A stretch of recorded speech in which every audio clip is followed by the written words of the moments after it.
મારી ચેનલ હસુ પટેલમાં આપનું સ્વાગત છે। બેસન રવાની બરફી બનાવવા માટે મેં અહીં એક વાટકો સેટ કરી લીધો તો તે એક વાટકો ચણાનો લોટ, અડધી વાટકી ખાંડ અને 3 ચમચી રવો લીધો છે। તમે તમારા ઘરમાં જે મુજબનું બનાવવું હોય તે વાટકી કે બાઉલનું માપ સેટ કરી શકો છો। અહીં એક કડાઈમાં મેં 2 ચમચા ઘીને ગરમ થવા દીધું છે। તો ઘી ગરમ થઈ ગયું છે તો સૌપ્રથમ આપણે રવો તેમાં ઉમેરી દેશું અને શેકી લેશું।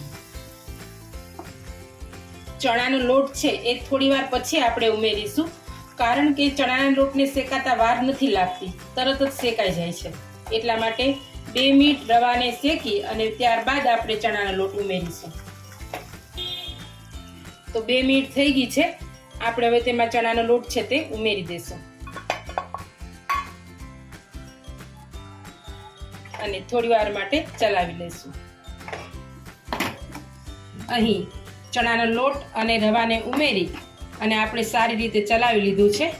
અત્યારે એમ લાગશે કે ઘી ઓછું છે, પણ ચિંતા નહીં કરવાની, જેમ જેમ આપણું આ મિશ્રણ છે એ શેકાતું જશે એમ તેમાંથી ઘી છૂટું પડતું જશે। મિશ્રણ છે એ શેકાવા લાગ્યું છે, સુગંધ પણ આવવા લાગી છે અને કલર પણ ચેન્જ થઈ ગયો છે। થોડી વાર માટે આપણે ચલાવતા રહીશું। તો મિશ્રણ છે એ સરસ રીતે શેકાઈને તૈયાર થઈ ગયું છે। તો ગેસની ફ્લેમ બંધ કરી દેશું। અહીં ચાસણી લેવા માટે એક વાસણમાં ખાંડ લીધી છે અને ખાંડ ડૂબે તેટલું પાણી લીધું છે। અહીં ચાસણી તૈયાર કરીશું। અહીં એ રીતે પણ થાય છે કે ખાંડ છે એ દળી અને મિશ્રણમાં ઉમેરી અને પણ બેસન બરફી તૈયાર થાય છે, પણ મેં અહીં ચાસણી લઈને તૈયાર કરી છે। અહીં ચાસણી લેતી વખતે ખાસ ધ્યાન રાખવાનું છે કે આપણે ગેસની ફ્લેમ છે તે સ્લો જ રાખીશું અને સ્લો ફ્લેમ પર જ આપણે ચાસણી તૈયાર કરીશું। મારી ચેનલમાં જો કોઈ નવા હોય તો મારી ચેનલને સબસ્ક્રાઈબ કરજો અને આ વિડીયો લાઈક અને શેર કરજો। અહીં આપણી ચાસણી તૈયાર થઈ ગઈ છે।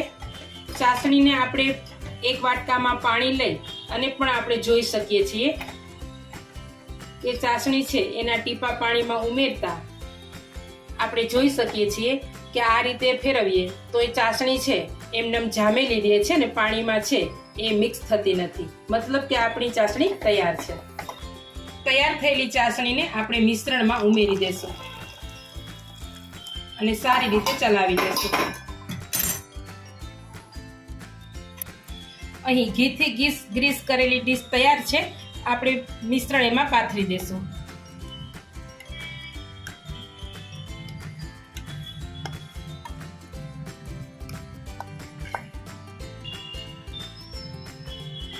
હવે પાથરેલા મિશ્રણને આપણે રૂમ ટેમ્પરેચર પર ઠંડુ થવા દેશું।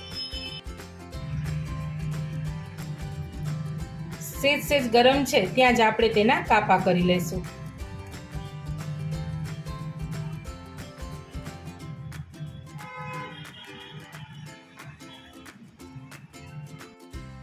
તો તૈયાર છે આપણી બેસન બરફી, તમે પણ બનાવજો।